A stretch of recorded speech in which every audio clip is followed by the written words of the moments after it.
Hola, ¿qué tal? El tema es, ¿existe un plan para tumbar a López Obrador? Que es como preguntar, ¿existe un taller clandestino de fuegos artificiales en Tultepec? Seguro, varios. No te puedo decir dónde están ni de quiénes son, pero por ahí de pronto truenan y salen varios quemados. Y bueno, tomando en cuenta que la derecha siempre ha intentado tumbar a los gobiernos de izquierda, pues podemos asumir que muchos en la oposición todos los días se levantan diciendo, ¿qué vamos a hacer hoy? Lo mismo que hacemos todos los días, Pinky. Tratar de derrocar al PG. Y bueno, sabemos que además hay un manual con varios pasos y podemos observar cómo se están llevando a cabo estos pasos cada vez que un youtuber dice que es enfermero y que no hay medicinas y salen todos los medios, ¿no? También podemos observar que aplicar el primer paso de este plan, que es generar malestar, les está costando más trabajo que a Rosario Robles ir al baño en Santa Marta. Y eso tiene mucho que ver con que están derrotados moralmente. Que para los que, por cierto, tengo que decir que la derrota moral no tiene nada que ver con la bancarrota económica, ¿ok? Porque de pronto le dices, estás derrotado moralmente, y dices, ah, sí, ¿y cómo es entonces que soy multimillonaria?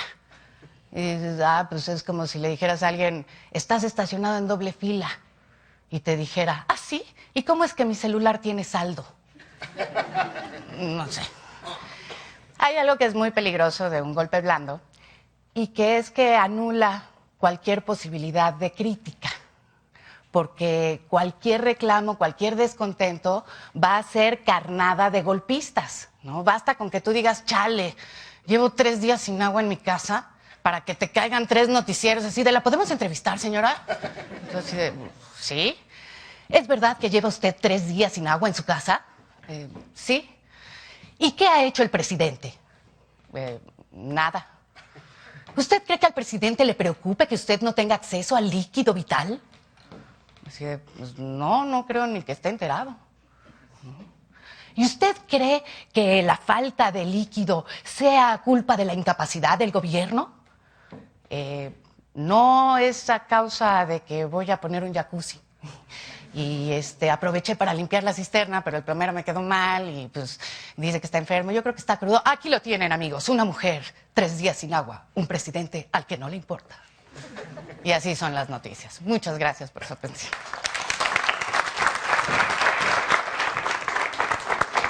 Pues entonces vamos A ver, ¿dónde está? al fisgón, vamos a... Aquí está, Rafael, por acá atrás. Se nos está escondiendo. Pásale, Rafael, por favor, gracias.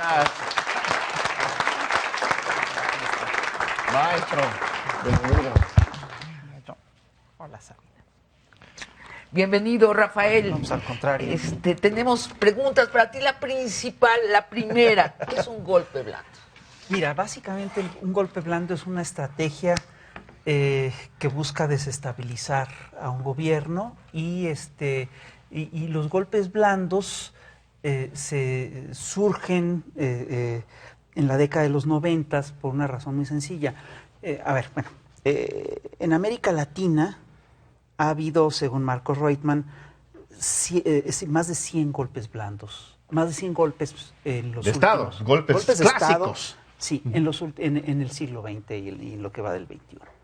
Y es muy curioso porque de estos golpes, básicamente 2 o 3 han sido de grupos de izquierda y los demás son de la derecha.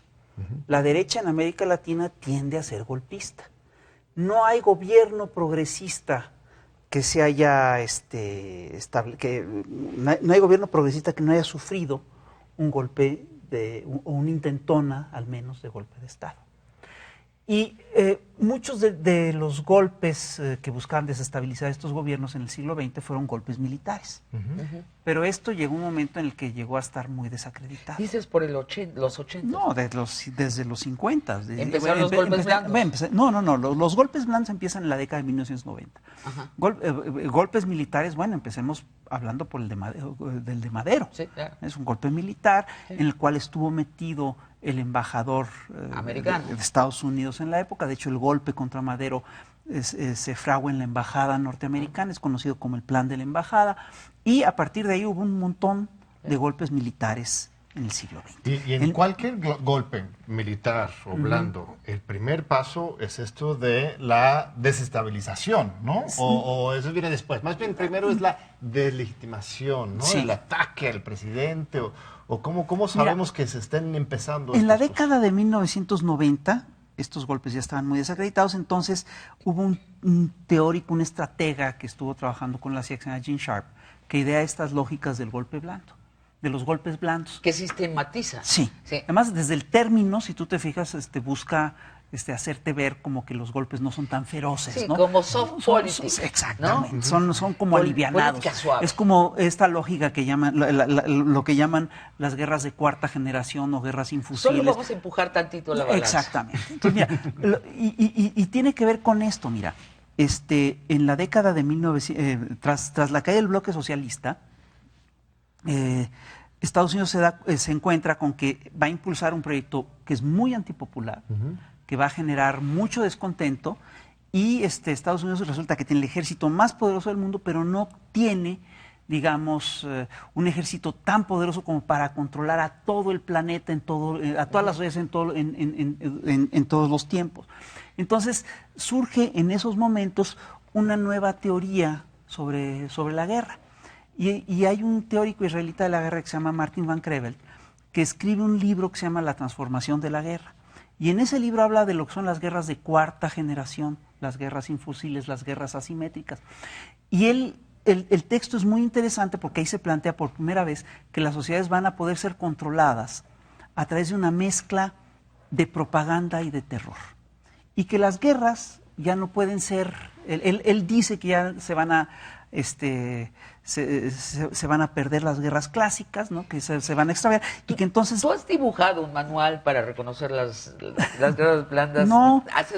Nos has educado muchos en eso. ¿Cuáles son las etapas? Las etapas las etapas de los golpes blandos, tal como las plantea Gene Sharp, son 5. Y el propio Gene Sharp dice que se pueden utilizar o secuenciadas, o sea, la primera te vas por la fase 1, luego la 2, luego la 3, o bien las haces todas juntas. Sí. Y entonces las fases son las siguientes. La primera fase es la fase del ablandamiento, que básicamente consiste efectivamente en matarle la esperanza a la gente, ¿no? Que además, la felicidad. De ahí, por ejemplo, lo estratégico e importante del presidente López Obrador este domingo en el informe, en que reitera, no la primera vez, pero ya está reiterando mucho, eso de que está feliz. Sí, claro, ¿no? Por supuesto. Tiene optimismo. Y que ¿no? el pueblo está feliz. Es claro. una cuestión como de confrontar Así esto, es. porque lo que tú estás diciendo es que las nuevas armas Sí, así es. son armas ideológicas, culturales, Sí. que ya no se trata de ganar una guerra con fusiles, sino Así es. la guerra por las ideas y las identidades. Así ¿no? es, mira, es muy interesante porque son guerras en las que el campo de batalla es nuestra propia mente. La conciencia. Es la conciencia, es nuestra propia mente. Como decía Shakespeare, ¿no? Así es. La conciencia es el campo de batalla. Y el pleito es por la narrativa y el pleito es por el sentido común. Es decir, establecer un sentido común. ¿Cuál es la No son segunda nuevas etapa, estas guerras, Rafael? no son nuevas estas guerras. Estos proyectos de control ideológico son viejísimos, son Claro. antiquísimos. De hecho, la religión ha funcionado durante siglos como un gran Y aparato el regulador de las el sociedades. golpe de Guatemala de 1954 es un poco el escenario en que Claro. ensayan esas estrategias, porque fue fascinante, porque fueron unos militares que tomaron el poder, ¿no? En Guatemala, pero lo tomaron casi sin resistencia del pueblo, porque la CIA, los Estados Unidos, generaron rumores por Así radio es. de que había miles y miles de sublevados y que iban a tomar. Entonces convencieron a la población a simplemente aceptar un golpe militar, pero Así es. O sea, fue la gran experimentación histórica, ¿no? La de 54. Sí, ahora mira, a ver, detengámonos un poco en la primera fase del golpe blando. Sí. La primera fase del golpe blando consiste en matar la esperanza, en quitar la felicidad, como tú dices. ¿Y cuáles son las herramientas de esta fase del golpe blando? Las estrategias, las herramientas de esta fase del golpe blando son básicamente propagandísticas. Se trata de exagerar cualquier error, como bien decía Blanca, cualquier error, cualquier problema. Un señor se le acabó lo que sea. Pero también es característico de esta fase de la guerra, es característica la lluvia de mentiras, la lluvia de fake news. Entonces, ustedes díganme si hemos recibido andanadas y andanadas de noticias falsas en los últimos meses. También es desde noticias, la acusación de que el presidente es un dictador. Eso es la segunda fase. Esa ya es la segunda fase. En la primera etapa es la lluvia de noticias falsas, ¿no? Que van desde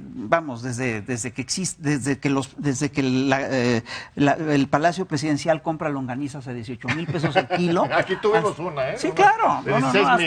¿no? Increíble, ¿no? Hasta fotografías falsas de marchas, ¿no? Que te presentan como una marcha de la oposición, una marcha que fue una marcha de la vieja oposición, una marcha obradorista. 2 minutos. La tercera y la cuarta. La segunda es básicamente es la fase de la deslegitimación. Lo que busca esta fase es quitarle legitimidad al gobernante. Y el discurso es muy sencillo, es decir, no ha cambiado nada, todo es igual, el señor no tiene legitimidad, si ganó con 30 millones de votos, hay 90 millones de mexicanos que no votaron por él, y hay un discurso que es muy claro que te arma la idea de que el señor es autoritario, es un dictador, es un autoritario, es populista, un dictador, por lo tanto hay que derrocarlo. Tercera etapa. La tercera fase es la toma de calles, el calentamiento de calles, que pasa por 2 cosas.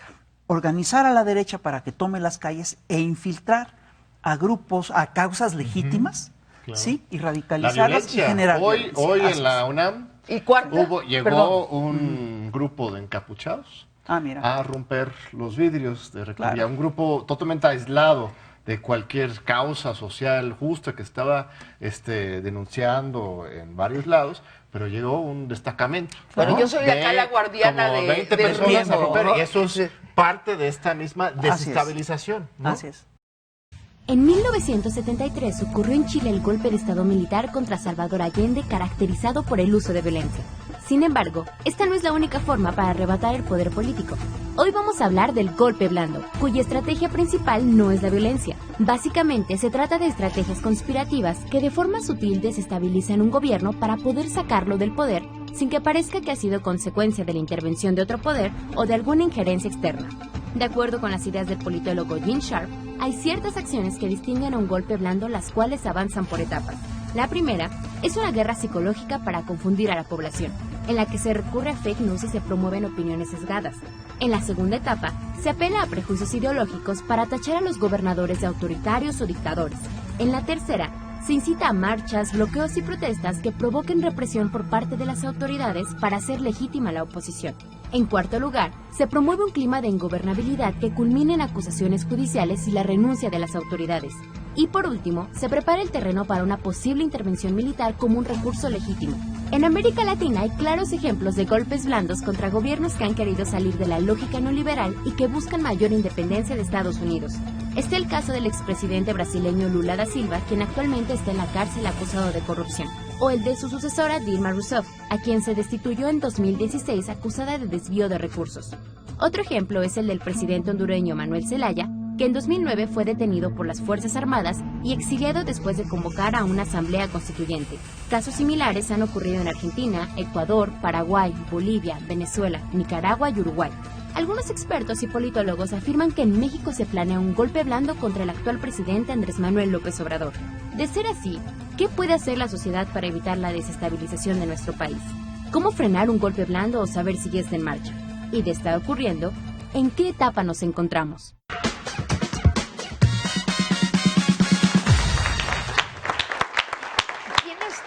Ejecutando un golpe blando en México, porque tú dices no se está planeando, se está ejecutando. Yo creo que sí se está ejecutando. Mira, ¿quiénes? A ver, hay varias cosas primero. Hay que entender de entrada que los golpes blandos son operaciones psicológicas y son operaciones de manipulación. Entonces nunca te van a decir quiénes son los que lo están operando. Sin embargo, de repente nos encontramos con datos que te hablan de que sí hay operativos de golpe blando, por ejemplo, o operativos psicológicos de alto nivel. Por ejemplo, un operativo psicológico de este tipo fue claramente la Operación Berlín.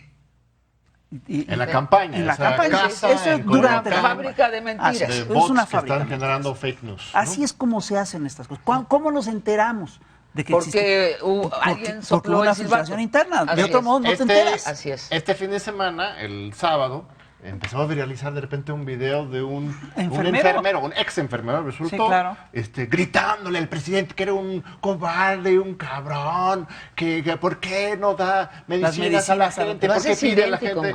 Bueno, sí, así gritaba.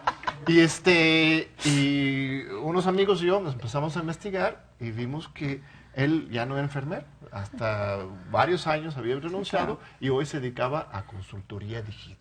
Imagínate. Y exhibimos eso y la gente empezaba a verlo, pero ese es el tipo de estrategia que estás hablando, claro, ¿no? Exactamente. Mira, además, aquí, ¿quién pudo haber patrocinado ¿Quién esto? pudo? En este caso, digo, no voy a hacer ninguna acusación formal, pero es decir, si lo que está en debate, si lo que se está discutiendo es la negociación de las compras consolidadas en medicinas, pues obviamente pueden ser las farmacéuticas. Ahora, que pueden financiar esto. Es decir, es una hipótesis, solo la planteo. Alguien dubitativo diría, pero una democracia, la crítica, sí, claro, valga el falso pleonasmo, es crítica. Es necesarísima. ¿Cómo distingues una fake news, algo que viene desde una central, que está organizado, con una crítica legítima? Mira, ese es uno de los problemas de los golpes blandos, que hacen muy difícil el ejercicio de la crítica.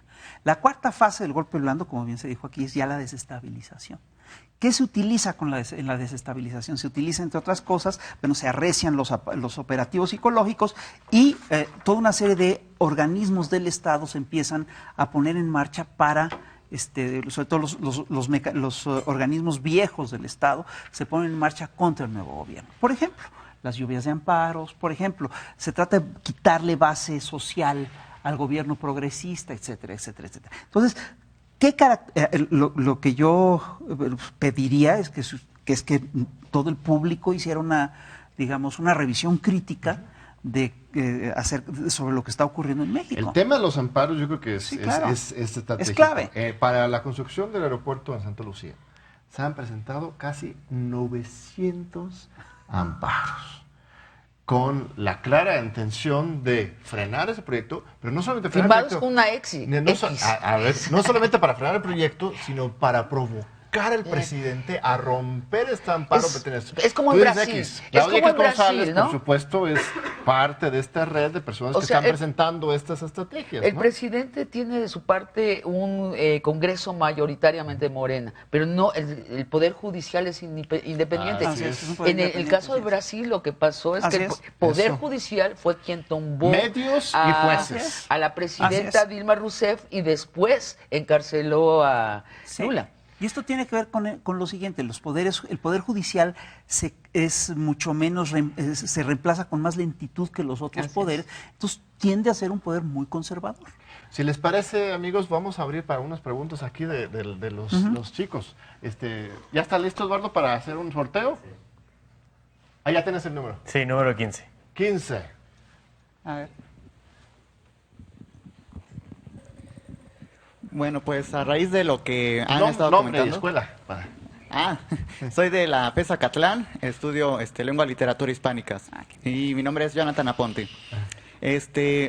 Bueno, pues me surge la duda, ya pues analizando un poco lo que han platicado aquí, y pensando también en la postura de mi familia, que la siento muy dividida, pues de verdad... ¿Qué tan malo es el presidente? ¿De verdad sí serviría tumbarlo? ¿O por qué? ¿Cómo opera este golpe blanco? Mira, son efectivamente operativos psicológicos.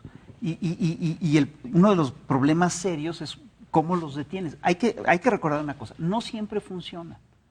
Por ejemplo, en América Latina, en la última década, los ensayaron en Venezuela varias veces, en Ecuador varias veces, en Bolivia, y muchas de estas intentonas fracasaron, sin lugar a dudas. Ahora, no es fácil detenerlos. una de las cosas que hay que hacer, entre otras cosas, es exhibir. Hablar de ellos. Hablar de ellos, hablar de cómo funcionan.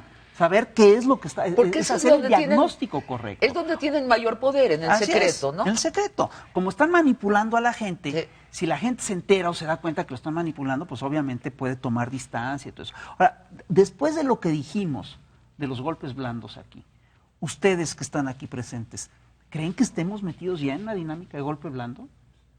Levanten la mano los que crean que ya estamos, activados en la cosa del golpe blando. Pues es que sí, ¿no? Es decir, es difícil pensar que no. Si ves la lluvia de noticias falsas, si ves el discurso que es el mismo que se utiliza en otras partes, el calentamiento de calles. Siendo un poco paranoicos en el sentido de que esta estrategia anti-Obrador ha existido desde siempre. O sea, Andrés Manuel López Obrador, desde activista social, candidato presidencial, jefe de gobierno de la Ciudad de México, ahora como presidente, siempre ha tenido que enfrentarse a ese debate y siempre ha salido victorioso. Incluso lo quisieron meter en la cárcel y no pudieron, porque la gente salió a las calles a defenderlo. Entonces, por eso tenemos hoy, 9 meses después de estrategias de golpe blando, todavía tenemos 70% o más de aprobación del presidente. Entonces, ¿no es más de lo mismo? No, fíjate, yo sí creo que son momentos distintos. Y hay una cosa que hay que señalar, porque efectivamente el desafuero fracasó, pero la campaña que decía que Andrés Manuel López Obrador era un peligro para México sí funcionó. A ver, Rafael, en 2006. En 2006. Rafael, Morena tiene a su vez una organización de propaganda, tiene granjas de bots, tiene establos de comentaristas bien combinados desde un centro logístico. Que yo sepa, no. Que yo sepa, bueno, no. tú tienes que saber porque... Bueno, no, nosotros... Tú eres ahí el jefe... No el presidente del Instituto de Formación Política Instituto Nacional de Formación Política, pero eso no es una granja de bots ni de chistes. No hay granja de bots. No hay granja de bots. De hecho, ahí tenemos un problema serio porque el Instituto Nacional de Formación Política ni siquiera se puede consolidar por problemas internos. No estamos ni siquiera legalizados adentro. Entonces estamos haciendo, digamos, colaboraciones con otros organismos, etcétera, pero... no puedes pagar 50,000 pesos al meme. A nadie. No podemos pagar eso, no podemos pagar eso, no hay cómo. Entonces, no, pues, sí es muy serio, sí, son estrategias, es decir, son estrategias sumamente perversas. Pero el paralelo que estableces, que pues ya está desmintiendo Rafael, es importante porque lo que la gente dice es que, bueno, si con Peña Nieto salimos a las calles a protestar, ahí estuvimos juntos, sí, claro. tú y yo, Rafael, y muchos protestando por los 43 de Ayotzinapa, por la privatización energética, haciendo nuestros memes en las redes,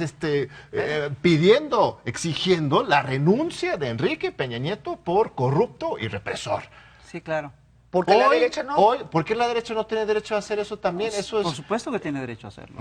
El tema de fondo es qué tantas bases reales tiene. Porque yo te recuerdo que a estas alturas, en el sexenio pasado, ya teníamos documentada la Casa Blanca, y teníamos documentado, no sé, y dime, que si fuera de los zapatos mal boleados, claro. ¿qué es lo que hay de fondo? Y la acusación de dictador, cuando el problema real de este presidente es que no tiene suficiente poder, o sea, tiene está enfrentado a un poder económico. No, pero además deja tú el discurso de que estamos viviendo bajo una dictadura, es curioso porque lo están armando con muchas ganas, con mucha insistencia. Por ejemplo, están haciendo están diciendo, están militarizando el país con la Guardia Nacional, cuando es una estrategia muy distinta. Rafael, ¿Y qué es lo que marca la gran diferencia? ¿Y Rusia? El respeto a los derechos humanos. Muchas gracias, Natalia, por ese gran reportaje y por esta visita a tu estudio. Rafael, yo también me dio ganas de ahí de pasar una tarde leyendo tus obras y tu colección. Cuando quieras. Sabina, quedamos con una pregunta sobre los rusos. Nada más, ustedes se rieron mucho, pero los rusos están en todas partes a través de las redes. Tienen el ejército más importante de internautas del mundo y su propósito es minar la democracia.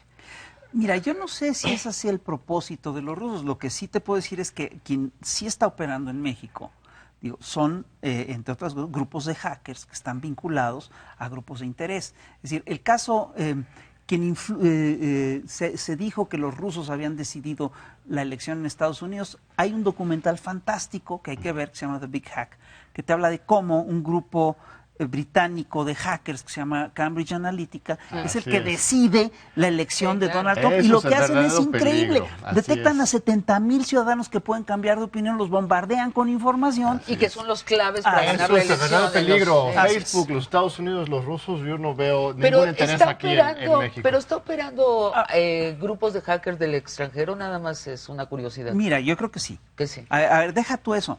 A mí se me hace curiosísimo que hoy en día en México nos vengan a decir que la amenaza pueden ser los hackers rusos, como si estuviéramos, como si viviéramos en China o como si viviéramos, estamos al sur de los Estados Unidos. Así es. Y esos son los que realmente inventaron. Ahí están operando todas estas estrategias. ¿De qué nos hablan?